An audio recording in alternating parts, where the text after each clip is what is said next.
O que é a Assim, o que é a Abramos, o que é a UBC? Explica para a gente, por favor. Então, vamos lá.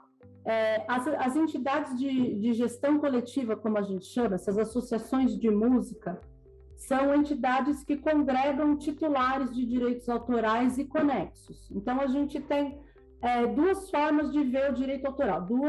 Ele se bifurca, vamos dizer assim.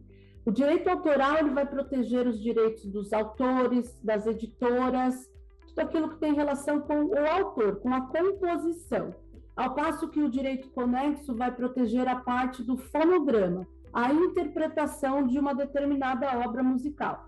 Então, aí a gente está falando de proteção do direito dos intérpretes, produtores fonográficos e músicos executantes, no caso da execução pública.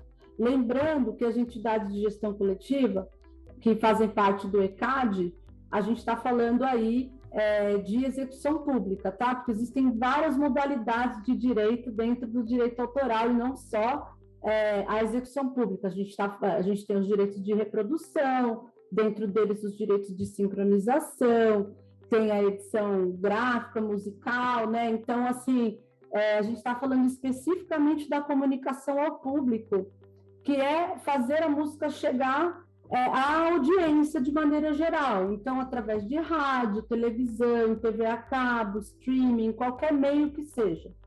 Então, de maneira geral, o trabalho nosso está concentrado em fazer, por meio do ECAD, a arrecadação e a distribuição desses direitos autorais.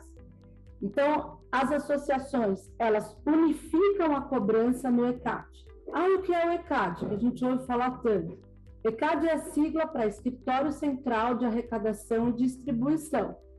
Então, como são 7 associações, a gente, por lei, é obrigada a unificar a cobrança nesta entidade ECAD, que também unifica a parte de distribuição depois do processamento de toda a informação ali que é recolhida dos usuários de música. Aí o ECAD, então, arrecada os valores, identifica lá dentro, processa essa distribuição, como a gente chama esse pagamento, e distribui para 7 entidades, que, por sua vez, repassa aos titulares do direito. Então, isso é o cenário, vamos dizer assim, bem simplificado, de uma forma bem macro. Individualmente, cada uma dessas associações vai ser responsável, entre outras coisas, pela manutenção do banco de dados das obras e titulares, obras e fonogramas que são dos seus membros.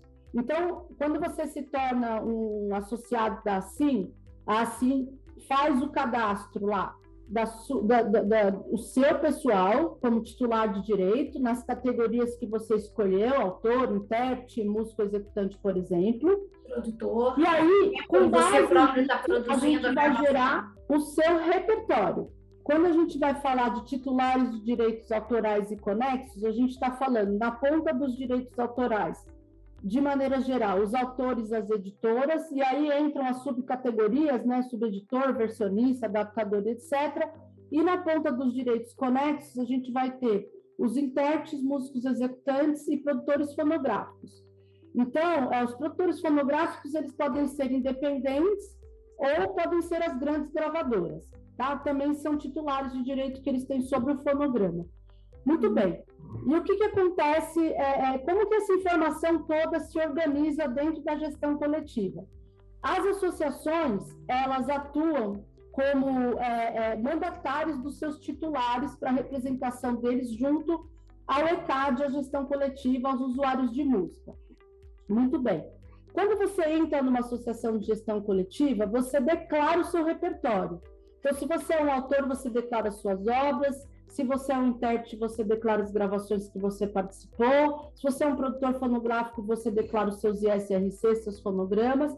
E isso vai compor o que a gente chama de cadastro, a base de dados do ECAD, para que o ECAD possa fazer a identificação desse repertório, uma vez que ele é informado pelos usuários. Como a gente tem a questão do repertório compartilhado, o que é um repertório compartilhado, né? Uma mesma obra, um mesmo fonograma pode ter titulares de diferentes associações. Então, existe aí a necessidade operacional, inclusive, de tudo isso ficar concentrado numa entidade só, que é o ECAD. Então, por exemplo, se eu faço o cadastro do meu pedaço da obra, eu tenho que informar também o pedaço da obra do autor, que é da outra associação. Muitas vezes, se essa informação não existe, eu posso comprometer essa arrecadação por parte desse outro titular. Então, como o cadastro ele fica unificado num lugar só, é possível que a outra associação, que é aquela que administra aquela parte daquela obra, consiga identificar essa parte que não foi identificada e, portanto, acertar o cadastro de forma que a obra ou o fonograma possam receber integralmente. Então, por exemplo, é um exemplo, na verdade, né, de como essa questão operacional pode funcionar. É muito grande, tá? De uma forma bem simplificada. Eu, Tati Pinheiro, vou gravar uma música e estou produzindo essa música. Eu entro como intérprete, como produtora, e eu, Tati Pinheiro, sou filiada a Assim. Então, a Assim é a minha responsável. Só que o autor daquela música que eu estou gravando, os autores, enfim, pode ser um da Abramos e o outro da UBC, vamos supor. Que são as 3 principais, mas são 7 ao todo, como você falou. São 7, Então, aí, isso vai para o ECAD, de forma que o ECAD distribua para, assim, as minhas partes de intérprete e de produtora, para o compositor X, que é da Abramos, e para o compositor Y, ou um músico que esteja participando também, que é da UBC, por exemplo. Então, seria mais ou menos isso, grosso modo. A grosso modo, sim. Se você tiver um fonograma ou uma obra 100% identificado dentro do ECAD, quando esse fonograma gerar uma receita de direito autoral, essa receita vai ser dirigida para cada um desses titulares dentro das instituições às quais eles estão filiados, sem nenhum problema para receber.